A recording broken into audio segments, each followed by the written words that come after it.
오늘 본문은 아마도 여러분이 한 번쯤은 들어보신 내용일 것입니다.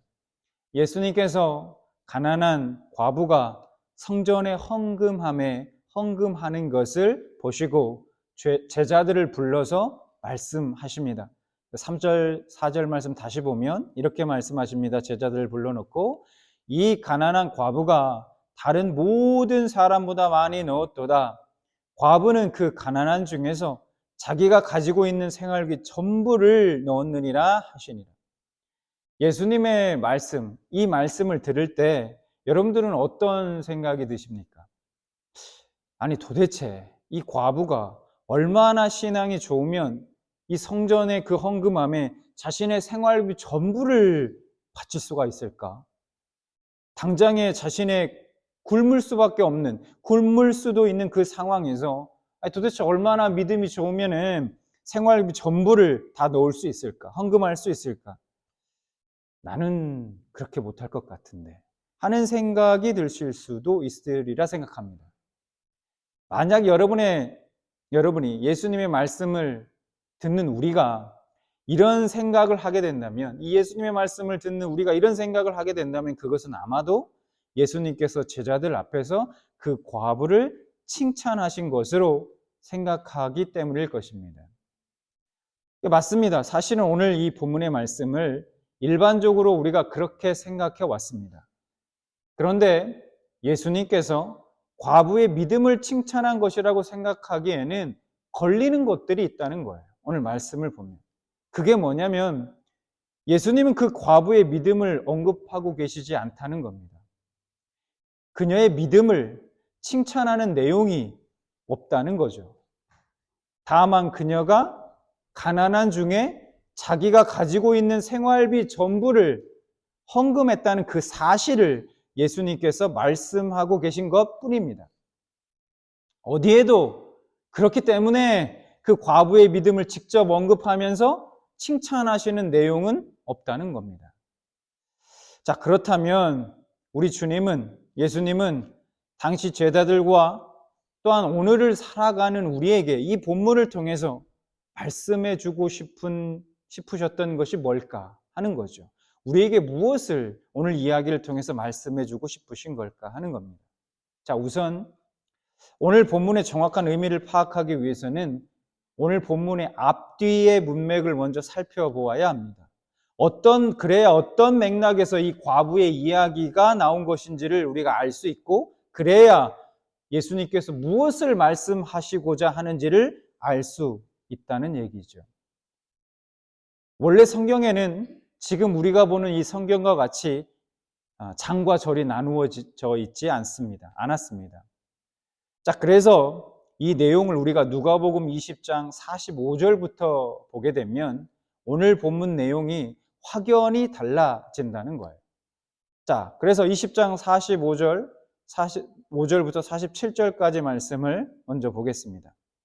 자, 이렇게 말씀하고 있어요. 모든 백성이 들을 때에 예수께서 그 제자들에게 이르시되 긴 옷을 입고 다니는 것을 원하며 시장에서 문안받는 것과 회당의 높은 자리와 잔치의 윗자리를 좋아하는 서기관들을 삼가라.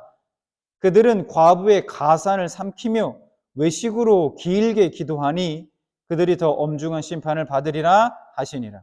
예수님께서 누구에 대해서 말씀하셨냐면 서기관에 대해서 말씀하십니다.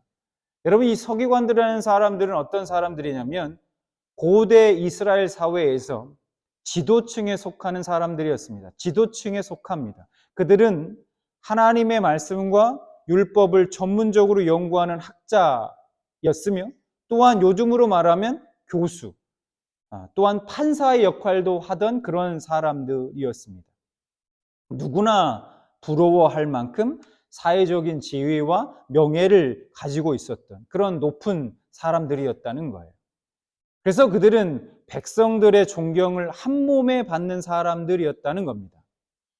그런데 그 예수님께서 그런 서기관들을 향해서 가난한 과부의 재산까지 칼취하고 있다라고 그렇게 엄청난 모욕적인 발언을 하신 것입니다.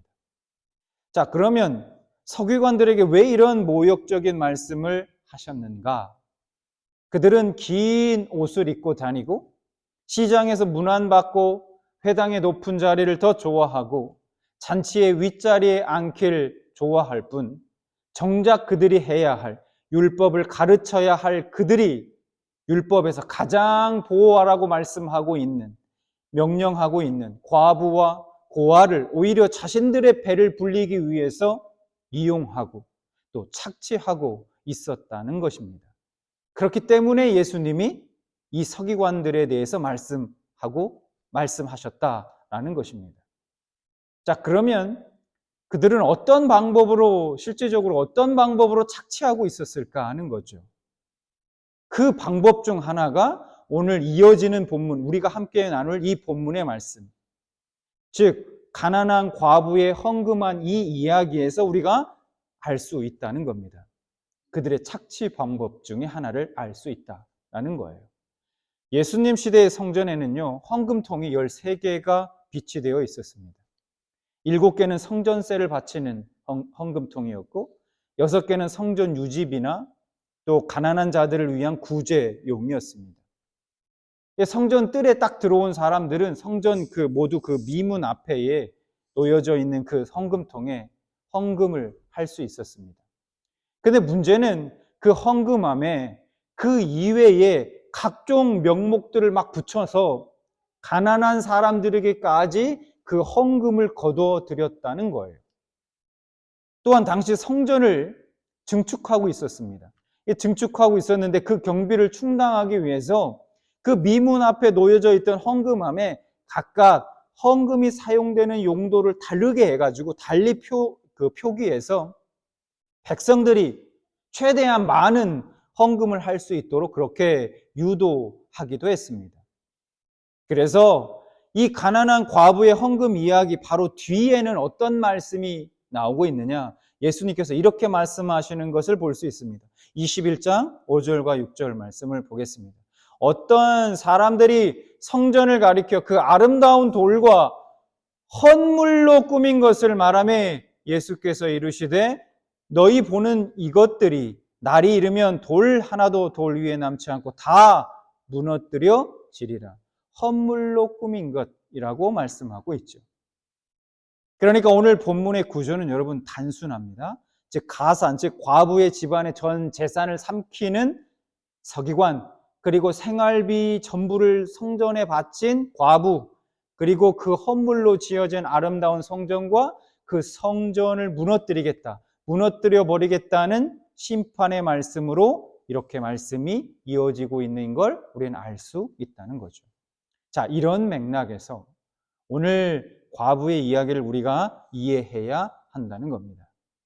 자, 그러니까 이렇게 보면 지금 예수님은 오늘 이 과부의 생활비를 전부 성전에 바친 이 행위를 믿음의 행위로 보고 칭찬하신 내용이 아닐 수 있다는 겁니다.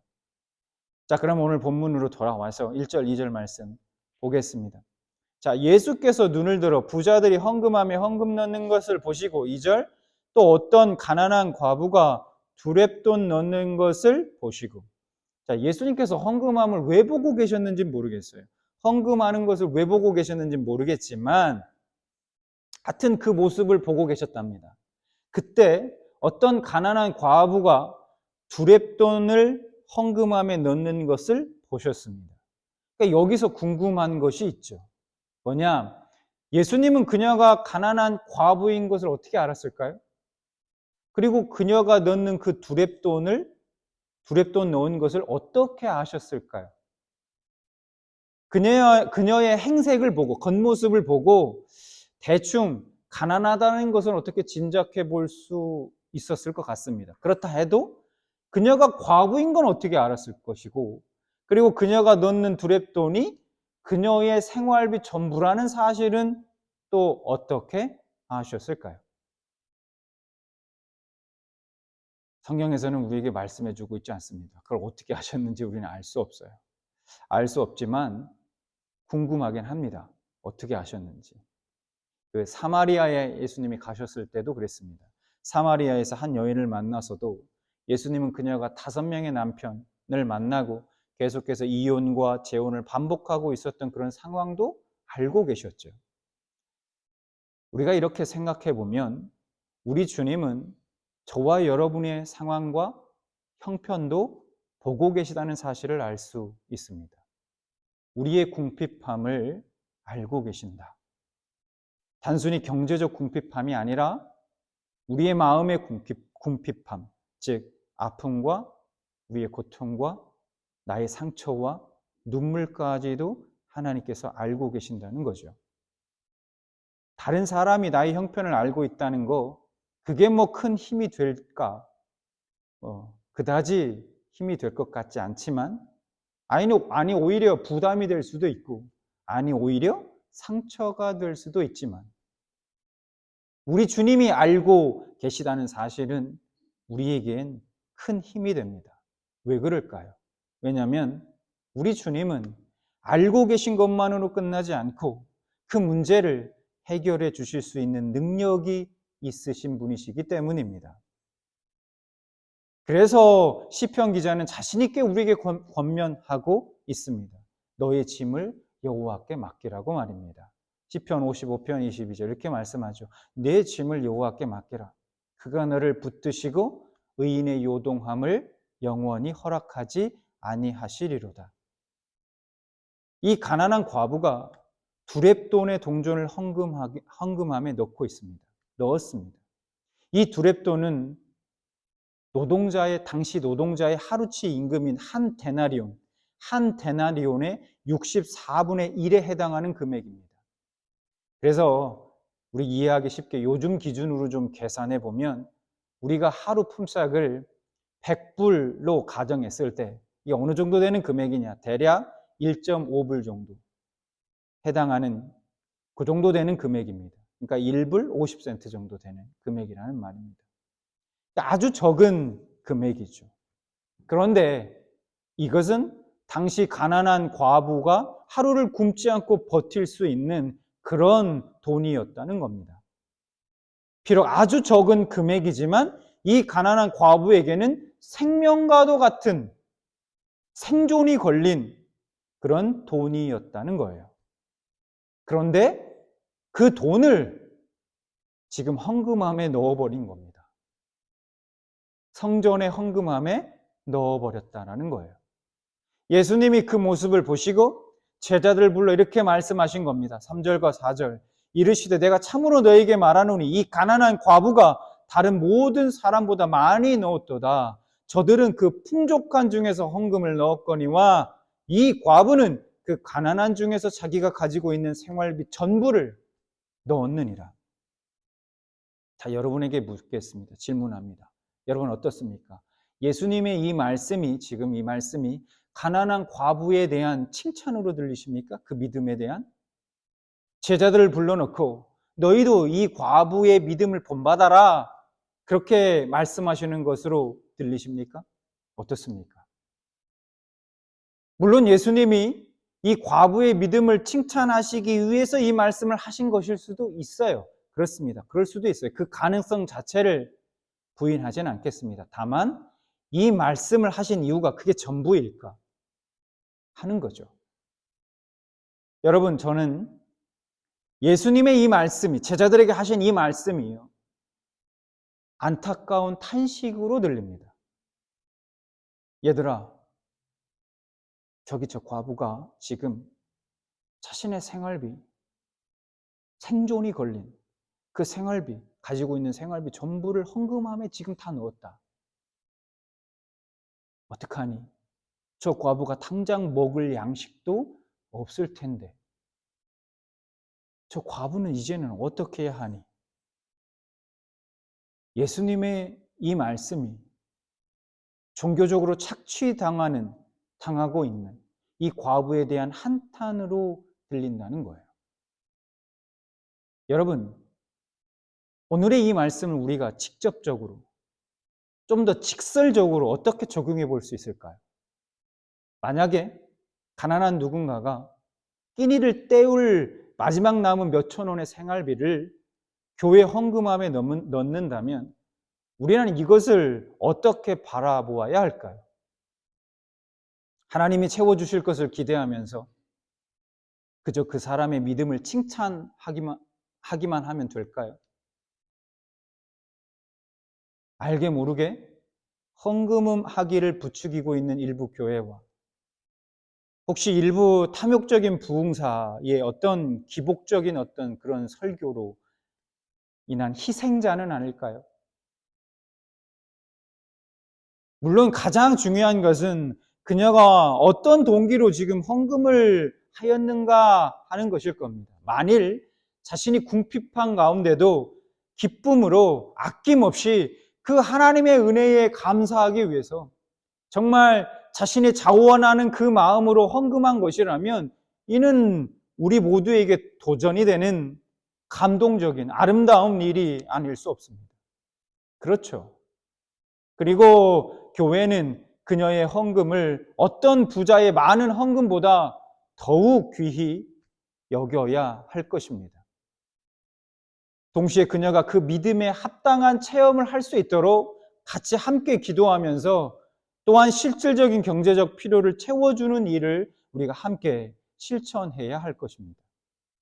그러나 만일 교회 재정을 늘리기 위해서 인간의 성공과 부에 대한 그 욕구를 자꾸 자극하거나 가난한 자들의 그 절박한 심정을 이용해 가지고 교묘하게 이용하고 있다면 그곳은 예수님이 책망하셨던 강도의 소굴일 뿐 하나님의 교회가 될 수 없다는 것입니다.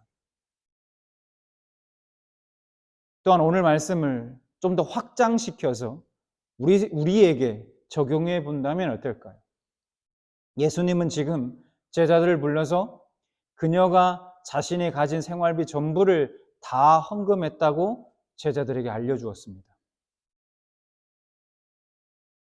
왜 알려주셨을까요? 그 사실을 굳이 칭찬하는 것이 아니라면 말입니다.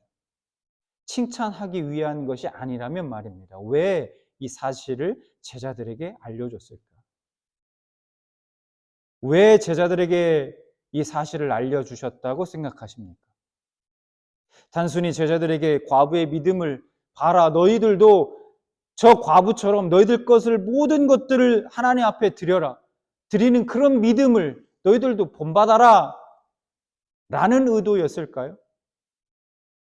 아니었을 겁니다. 왜냐하면 예수님의 제자들은요, 이미 자신들의 가진 것 모두 다 내려놓고 다 버리고 지금 예수님을 따르고 있었던 사람들이었기 때문입니다.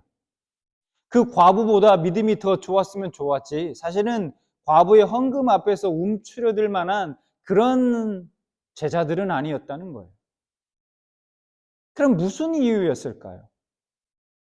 아마도 과부가 이제는 빈털털이라고 알려주기 위해서였을 겁니다. 과부는 당장에 다음 끼니를 준비할 돈도 없었습니다. 가진 돈을 다 헌금할 정도의 믿음을 가지고 있으니까 이제 하나님이 알아서 하시겠지, 알아서 먹이시고 채워주시겠지 생각하고 그 과부로부터 돌아서는 것이 옳을까요? 여러분, 제가 한국에서 사역할 때 우리 부교역자들에게 비해서 사실은 많은 사례를 받고 계시는 그 일부 좀 큰 교회의 담임 목사님들이 적은 사례비로 가정을 꾸려가야 하는 일부 교회의 부교역자들에게 하는 말이 있었습니다. 무슨 말이었냐면, 야, 나도 다 경험해 본 거야. 나도 이 고생 이게 다 해봤어.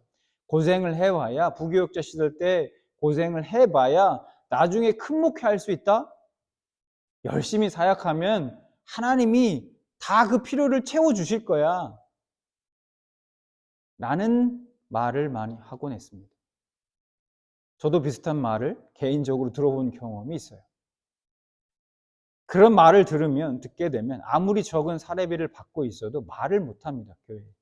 왜냐하면 그러면 사역자가 믿음이 없다, 저 사역자는 믿음이 없다, 돈만 밝히는 사역자다, 그런 소리를 들을 수 있기 때문이죠. 여러분, 요즘도 이런 말씀을 하시는 분이 계신지는 모르겠지만 여러분 무슨 얘기인지 알아요. 그리고 아주 틀린 말도 아닙니다.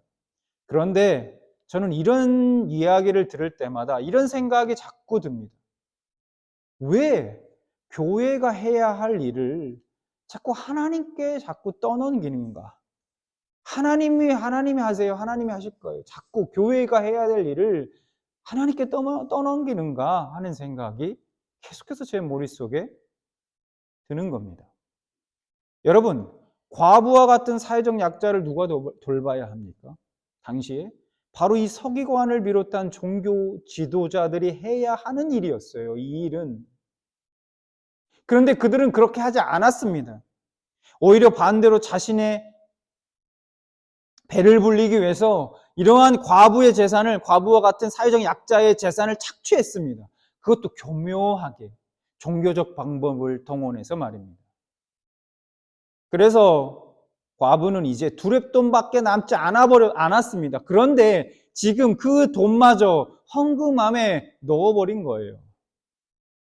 그리고 예수님은 그 사실을 제자들에게 알려주었습니다. 제자들은 어떻게 해야 할까요? 제자들이 해야 할 일은 그 과부를 돌보는 것입니다.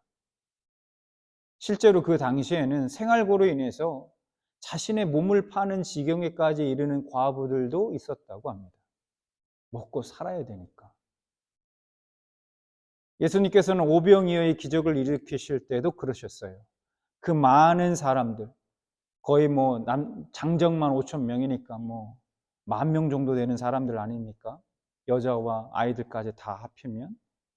그 많은 사람들을 예수님께서 직접 먹이실 거면서 그 전에 제자들에게 이렇게 말씀합니다. 누가복음 9장 13절. 예수께서 이르시되 너희가 먹을 것을 주라. 어떻게 먹입니까, 제자들이? 그 10,000명이나 되는 수많은 사람들을. 예수님이 당시 제자들의 형편을 몰라서 이런 말씀 하셨을까요? 제자들의 형편 또한 그곳에 모여있던 사람들과 별반 다르지 않았어요. 그들이 그렇게 부자도 아니고 다 버리고 지금 예수님 쫓고 있는데 그들이 그런 능력이 되겠냔 말이죠. 제자들의 능력 밖의 일이라는 거, 그 사실을 알고 계시면서 예수님은 제자들에게 왜 이런 말씀을 하셨냐는 거예요.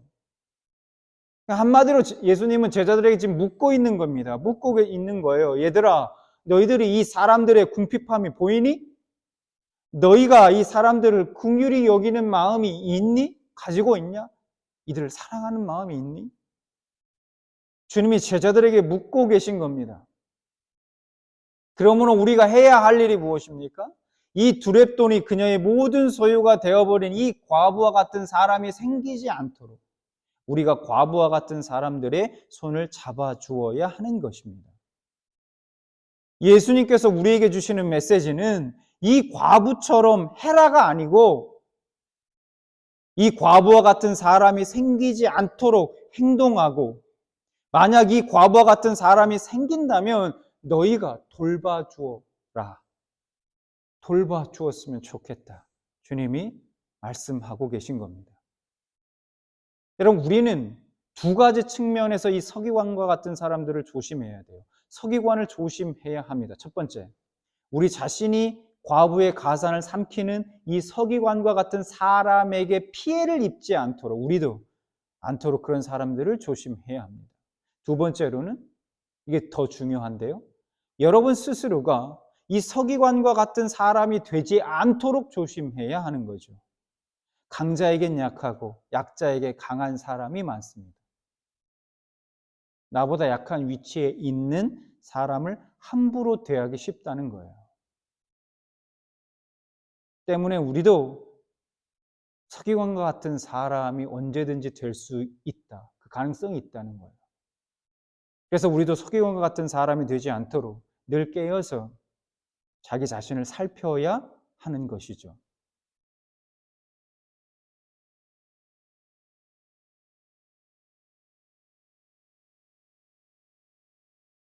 우리 교회 홈페이지 지금 제가 여기 넣어놓은 게 없는데 안 돼 있네요.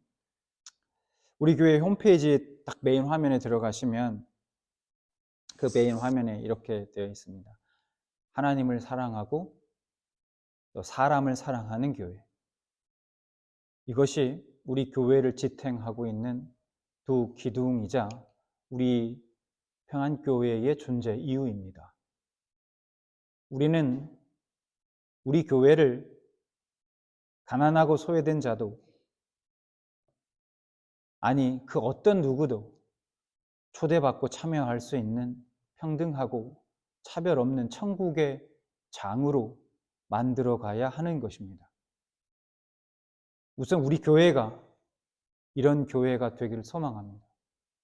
2026년 한 해 우리가 함께 주변의 어려운 이웃들이 소외되지 않도록, 또한 그 이웃들이 절망에 빠지지 않도록 그들의 손을 잡아주고, 또한 그런 사회적인 약자가 생기지 않도록 각자가 주어진 삶 속의 작은 영역에서부터 변화를 주도해 가고 하나님의 나라로 만들어가는 일에 힘쓰며 앞장서 가길 소망합니다. 사랑하는 우리 평안교회 모든 성도님들이 그렇게 주님이 원하시고 또 기뻐하시는 이 일에 쓰임 받으시길 주님의 이름으로 간절히 축원합니다.